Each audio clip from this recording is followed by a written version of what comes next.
Bir gün Həzrət Əli əleyhissalam eşitdi ki, bir nəfər öz yoldaşı barəsində belə dua edir. La ərakəllah məkruhə. Yəni Allah sənə məkruh göstərməsin. Məkruh nə? Yəni məkruh, yəni şiddət, bəla, sıxıntı, qəm, xoşa gəlməz şey. Həzrət Əli həmin adama dedi ki, sən əslində yoldaşın üçün ölüm arzuladın. Çünki bu dünyada yaşayan hər bir kəsin xoşagəlməz bir hadisə ilə qarşılaşması labüd və qaçılmazdır. Bəli, əzizlərim, Quran aça bilərsiniz, fala baxa bilərsiniz, bir şey yaza bilərsiniz, cadu filan. Allah bu dünyada belə bir həyat yaratmayıb ki, daim rahatlıq içində olasan. Xoş günlər də olur, xoşagəlməz günlər də olur. Həyat nə ağdır, nə qaradır. Pianinonun dilləri kimidir. Həm ağ, həm qara. Əzizlərim, hətta peyğəmbərlər belə xoşagəlməz hadisələrlə üz-üzə gəliblər. Onlara da cadu olunmuşdumu?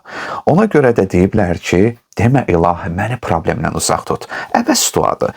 De ki, ilahi, çətinliklərin öhdəsindən gəlməkdə məni müvəffəq et.